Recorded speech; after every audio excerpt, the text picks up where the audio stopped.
Hey guys, it's Kim from Honey Trail Farm, and it has been so disrespectfully, disgracefully, terribly, oppressively hot. I have not been outside much. I've got tons of things I need to do.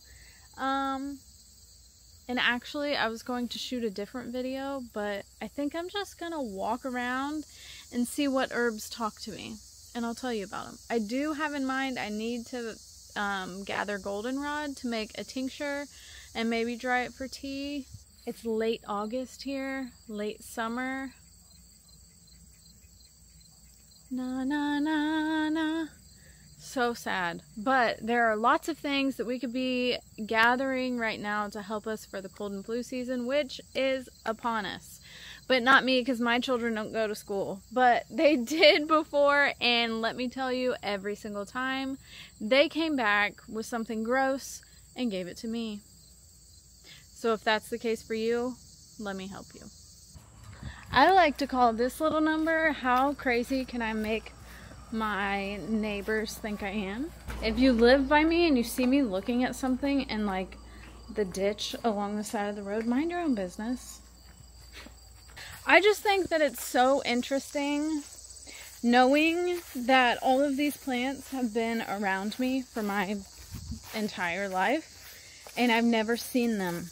I've never truly seen them. And now that I know what they are and what they do, I see them everywhere, for one. I notice things that I've never noticed before.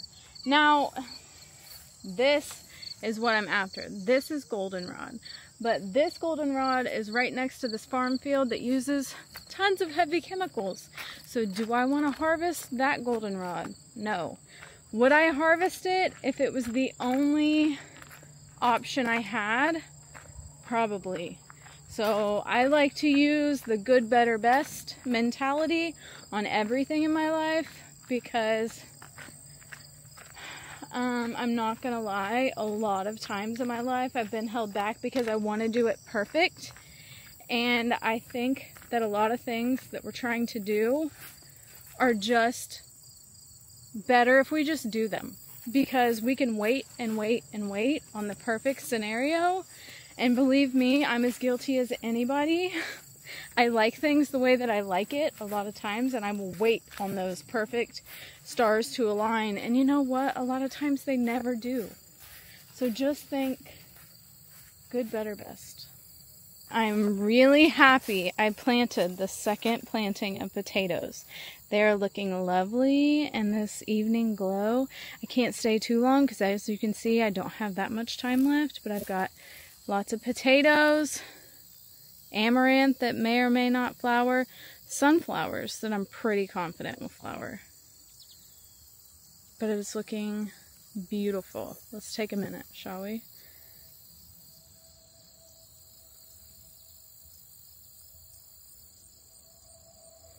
Okay, I've got to hurry up because this isn't even what I came out here to show you, but I did get sidetracked by basil, and then its sister growing next to it. It's not its sister, but they're growing close to each other. This is purslane. It is kind of like a succulent plant. Delicious, full of vitamins and minerals. Really good if you put it in a salad. A lot of people think that this is weeds and they pull it out of their garden beds. I like to leave it because it doesn't hurt anything and it gives you things. I've got to keep going. Once again, I'm sidetracked. This video, a warning, is just going to be how my brain works. FYI. This is red clover. I don't know why they don't call it pink clover, because it's clearly not red. And there is a red clover, and it's called crimson clover. So, but I don't make the rules here. I have already made a red clover tincture this year,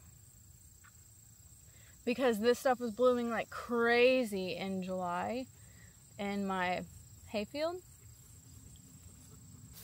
So ladies out here, red clover is great for menopausal symptoms, premenopausal, perimenopausal, probably PMS, all of those fun things that we just get to live with every day. It's also really good at detoxifying blood, which is kind of what I had a tincture for, and preventing blood clots. The more you know. It's also edible. The little flowers, you could pick them off and put them in a salad. The little white ones are actually really good. White clover is sweet. This flower is a little old, but if it was fresher, tastes a little minty, to be honest. But all you do to make a tincture of fresh herbs, because you're putting it in alcohol, you don't have to dry it first. Like if you were going to make something for skincare and put it in oil, you have to dry it first because the moisture in your plant will make your oils go rancid faster. But since alcohol is so drying, all of that extra moisture will just evaporate off anyway. So you can just literally go out, pick your fresh herbs, put it in a jar, cover it with alcohol. It has to be like a really high proof alcohol. I just like to use like 80 proof or above vodka for my tincture. When you're taking a tincture, you're just doing tiny little bits, so you're not going to get any benefit from the alcohol. But, ooh, I've got to keep going. I was getting ready to talk about forages for cows, and that's just not what I am looking for. But I see lots. Narrow leaf plantain, wide leaf plantain, alfalfa, red clover, Queen Anne's lace, dandelion. Anyway, I probably should have taken the four-wheeler instead of hoofing it, but look how beautiful.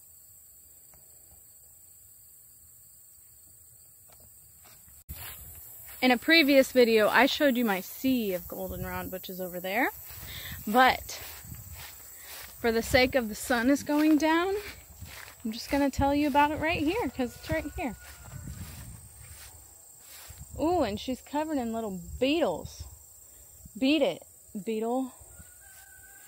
Anyway, you want to try to get it before the pollen comes out, these little floofies, just because it's messier. This is goldenrod. Isn't she beautiful? A lot of florists actually buy this in, which is so funny just because it's a weed here. The Latin name of this is solidago. I don't know how to say. I'm not Latin. I'm Indian, and I don't know how to say that. So some of the properties of goldenrod is that it's antimicrobial, it's anti-inflammatory, it's a diuretic, actually a pretty strong one I read. It is, I've got a kitty. It can help with kidney stones, it can help with people who suffer from like repeating UTIs, and it's probably a much gentler approach than whatever they're going to prescribe you at the doctor's office. But what I really want this for is its abilities to fight off colds and flus, which is, it's coming for us, you guys. And I wish that I was the person that's like, I never get sick. With everything that I'm exposed to every day, my gut should just be so healthy that it can fight anything off. But you know what? Every time someone gets sick in my house, I do too. So this year, I'm trying to be more prepared.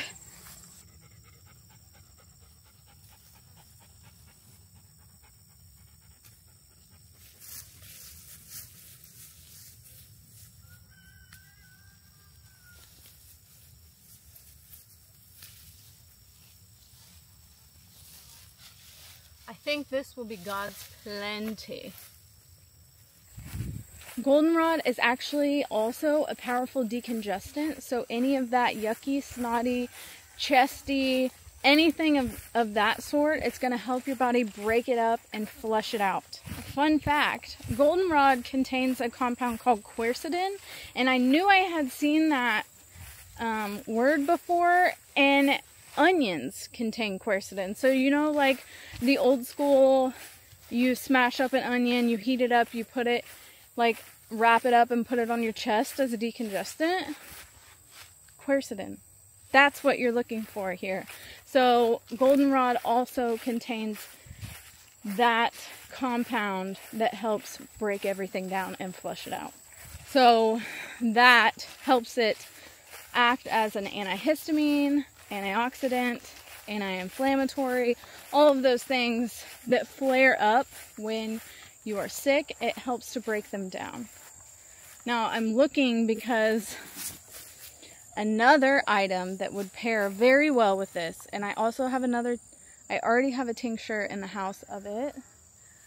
If you can see in here, the purple bunches elderberry. I have it growing wild all over. How lucky am I? I don't feel as though I need to touch on elderberry as much, just because that's a very popular one that everybody knows. But once again, very high. Those really dark berries are really high in antioxidants, which help fight the free radicals, aka cancer-causing things that get inside your cells and clog up your pathways.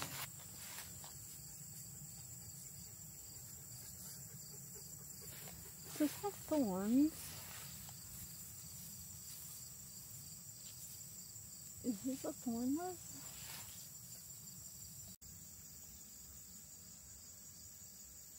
I knew it was. Okay, that's really cool because this is what I've been looking for. I've been looking for nitrogen fixing trees and shrubs to go in my food forest, because you need some kind of system that's going to feed itself. So when you have nitrogen fixing trees and shrubs, and what I mean by that is they take the soluble nitrogen in the air and they harness it and pull it down to its roots, and it actually creates these little nodules on the roots that then break down and feed the plants around them, which is super cool. But a huge nitrogen fixing tree that's native to me is the locust. But if you know anything about locust trees, you know they have really long thorns, or the black locust, the ones that I have seen on my property. And I don't, this spring I stabbed myself with one because it was in my compost pile and it was awful. And so I've been looking for the honey locust, and I think I found her, you guys. This is really cool. It has no thorns.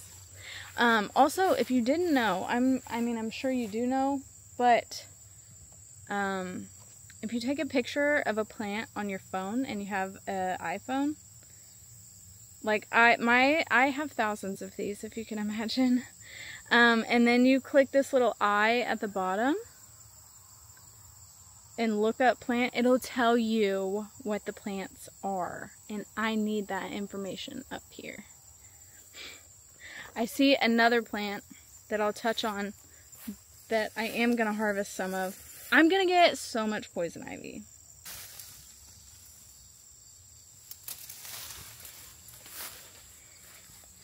Does anyone know what this is? Little orange flowers, kind of viney.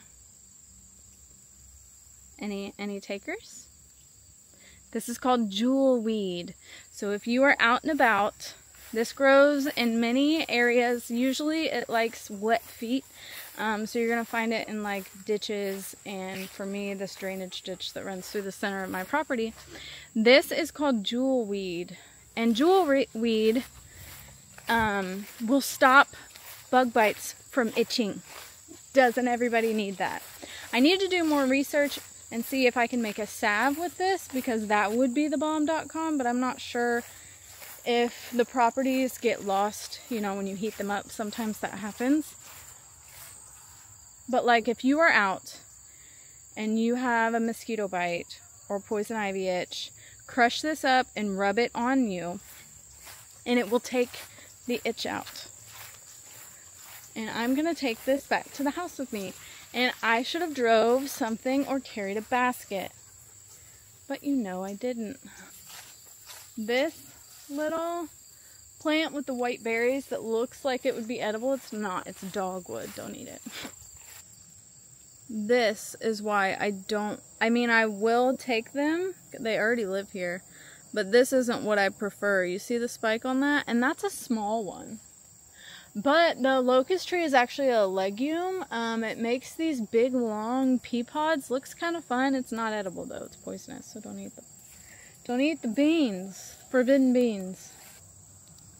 I've been working with Jeff Lawton, as all of you know, I'm sure. And he works with a really cool guy in Mississippi that does mapping for him.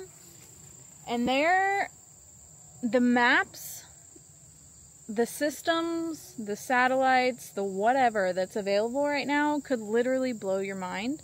I'll put up a picture on the screen.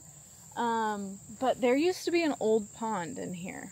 And I tried to get in here and find it, but as you can see, it's like the underbrush is thick. I might have to wait until fall when the leaves fall off. Maybe I'll be able to get in there.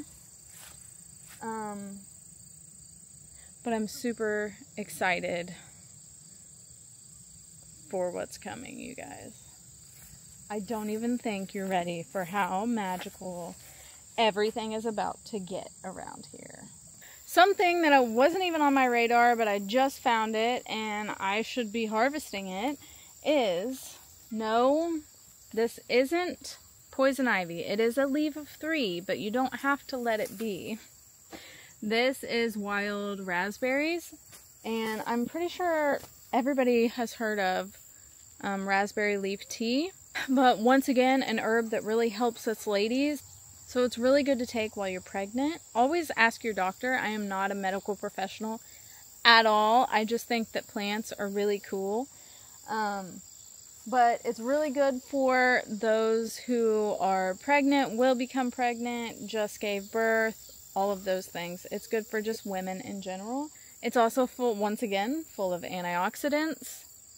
It's good for your digestive tract, so it's good to have like after dinner, like your before bed tea, if you add it in with that regimen. But I definitely need to make a mental note and come back and harvest. Here is a plant. All of these plants, by the way, you can find local to you. I mean, I'm in the Midwest, so it's probably all over this area. But you don't have to look that far. Go to a park. Look in a drainage ditch that's not the farmer's drainage field, okay? Or drainage ditch. Ask someone you know if you can go forage on their property. You will be shocked at the amount of plants that are just under our feet all the time and we don't know they're there. Like, I literally probably have the seeds of this in my seed storage because I was collecting medicinal herb seeds. This, which I wish I could find a better... This is kind of a midsummer herb, so it's on its way out. But this is called Selfheal, or Heal All. And if you can imagine, that's how powerful this little herb is, that they would name it Selfheal and Heal All. I mean, it's good for everything. This, by making a tea with it and putting it on a wound, it can help heal your wounds. It can be an expectorant, so that helps you get out all of that phlegm, all of that coffee, yucky stuff in cold and flu season. It can be an antiseptic, which kills germs. And once again, the word for the day, antioxidants. And you'll know that it's Selfheal. This isn't a great example because, like I said, it's almost done for the season. But it's got these flower heads with little dainty purple flowers. Focus. This stem, you can tell that it's in the mint family because the stem is square. It's not round. It has opposite leaves, which means that the leaves come out. Cat is following me. Opposite each other. It's not like 1, 2, 3, 4. My favorite thing about foraging, for one, is just the thrill of finding stuff, you know? I just love to find stuff. I'm a thrifter too. I like to find little treasures. This feels like finding little treasures that you just walk over all day, every day, and don't know that they're there. I'm seeing lots of dandelion coming back up. They really go to the wayside in the heat of the summer, and then they start coming back at the end of fall.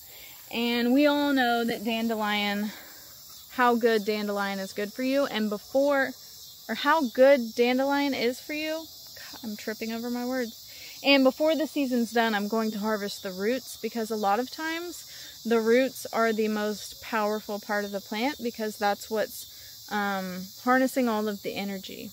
On the subject of roots, I better go up to the front because there is one that I've been meaning to show you, and my daylight is running out. I lied. I've got to go on another side quest because I remembered that I've been looking for mushrooms. Let's hope I don't get conked in the head by black walnuts because they're falling. Another edible, but that's not what I'm here for today.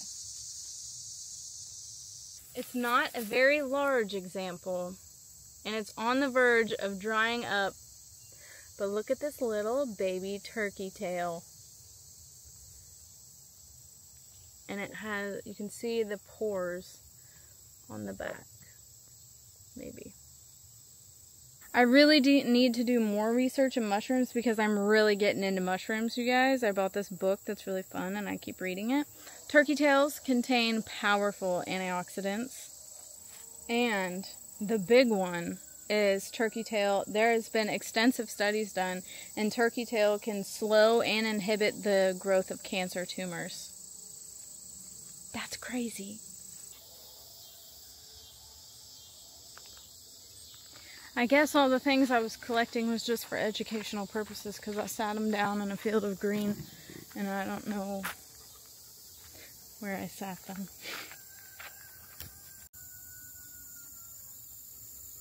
This is a tree.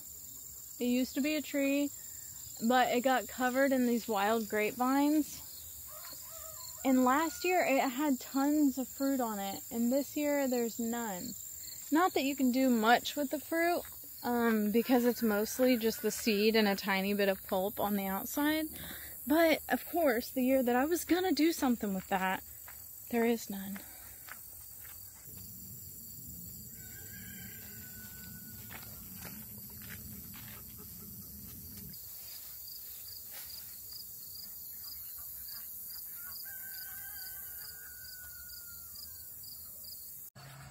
If you live in a place where mulberries grow as weeds, like I do, for one, aren't we lucky? But for two, mulberry leaves are also very high in antioxidants, and they make a delicious tea. All you morning people, you will know where I'm coming from. And if 17-year-old me could hear myself call me a morning person, she would just be shocked. But I've come a long way. I relish in the morning. I feel the most energized. I feel the most happy, open in the morning. Inspired. That's when if I'm ever gonna like write in a journal or read, it's in the morning. Because that's when my brain just allows me to be creative. By the evening time, I'm usually tired and grumpy. But honestly, I should come out here more because there's not many of these nights left, and the heat of the day is gone and the breeze is cool. I mean, if you could call like 89 instead of 97 cool, that's great. Musket shovel. That, you know, I'm really guilty. Nothing at my house has a home. Everything is just sporadically laid out, but the funny thing is that typically I know where those spots are. Usually because I'm the one who left them there. And so no one else can find any tools, but I know where they all are. Don't you worry. Lamb's quarter is flowering right now. It has a square-shaped leaf with alternating, or a square-shaped stem with alternating leaves. So it has a leaf, a leaf, a leaf, a leaf, all the way up. Now this is edible, but the best time to eat it is in the spring, because the later in the season, the more bitter it gets. I came with shovel in hand. For one, these are absolutely terrorizing my life right now. And the plant that has been terrorizing my farm since I got here, burdock, is known in the early season by these gigantic, slightly fuzzy leaves that in the fall, or late summer I should say, lead way to these little devils that my son likes to pull off and throw like those little Velcro darts. You remember those? I have found these in my hair, on my clothes, and then I had to threaten his life and say, if you ever throw this into this kind of hair ever again, I will throw all of your dinosaurs into the bottom of a lake and you will never get them out. I didn't really say that, but that's what I wanted to say. These are terrorizing my life, but you know what? It's not for nothing. So what is our word of the day, kids? Antioxidant. We are looking for the roots of this burdock, hence the shovel. You can eat it like a vegetable, you can roast it in the oven, you can saute it. It does get woody the older it gets. What I'm going to do is I'm going to tincture the roots. By tincturing it, you're just harnessing all of the plant's properties and you're extracting it. Think of like vanilla extract, peppermint extract, things that you bake with. Well, they're extracting the qualities of the plant via alcohol. Burdock is a strong antioxidant. Another word that comes up is quercetin, so it's got quercetin. And so because it contains quercetin and phenols and it's a powerful antioxidant, it's going to help your body fight the free radicals, aka cancer. And also, it's a heavy metal detoxifier, which we are overrun with in our system. So the reason why most of us feel like crap a lot of the time is because our bodies are bogged down. Because I eat pretty good, but you have to think like, what is in the air, what's in the water, what's in our food, if I go out to eat, what is in that? We're just surrounded by it 24/7, and so anything that you can do to help your body get rid of the gunk, that's what I'm trying to do, because I just want to feel good.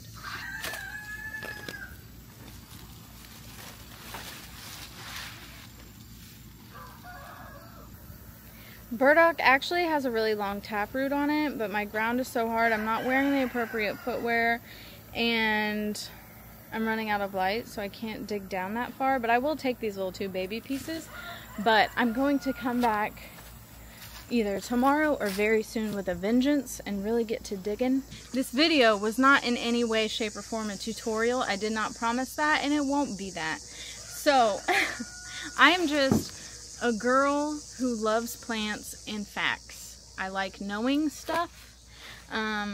And so most of my energy has just been put into knowing stuff about plants. A really good book that I like because it has lots of details in it, but not too many details about each thing. It's just got a lot of different herbs in it, is the Encyclopedia of Herbal Medicine. I'm pretty sure that's what it's called. I'll link it in the description. I have that book. I pull it out all the time. Sorry, I just took a break to sniff this mint. And I just kind of want to be the change, like the different. A dragonfly just buzzed my head. I feel like a lot of information and ways of living has been lost in just a couple generations, and I want to get that back. I want to be someone's Nana or Grammy or whoever that just knows all the things. Like, I just have a fix for all of your stuff because I can just walk out my door, find a plant, and it'll help you. So the only way that we're going to keep the old ways of living alive is if we start living old. I could have said that better, but it's true. And I've been guilty of this, but you can complain about how you wish it was different, but if you're not doing anything different, then what are you complaining about? Because you're not being the difference. And I just want to be the difference. So I don't claim to be an expert. I'm just a girl who gets excited about little things. So thank you guys for going on a walk with me. That wasn't a plan. if you can tell, I didn't plan any of it. I just let it come to me. And you know what? That's kind of the best way of living. I'm very much running out of light. So, thank you guys for watching. Until next time.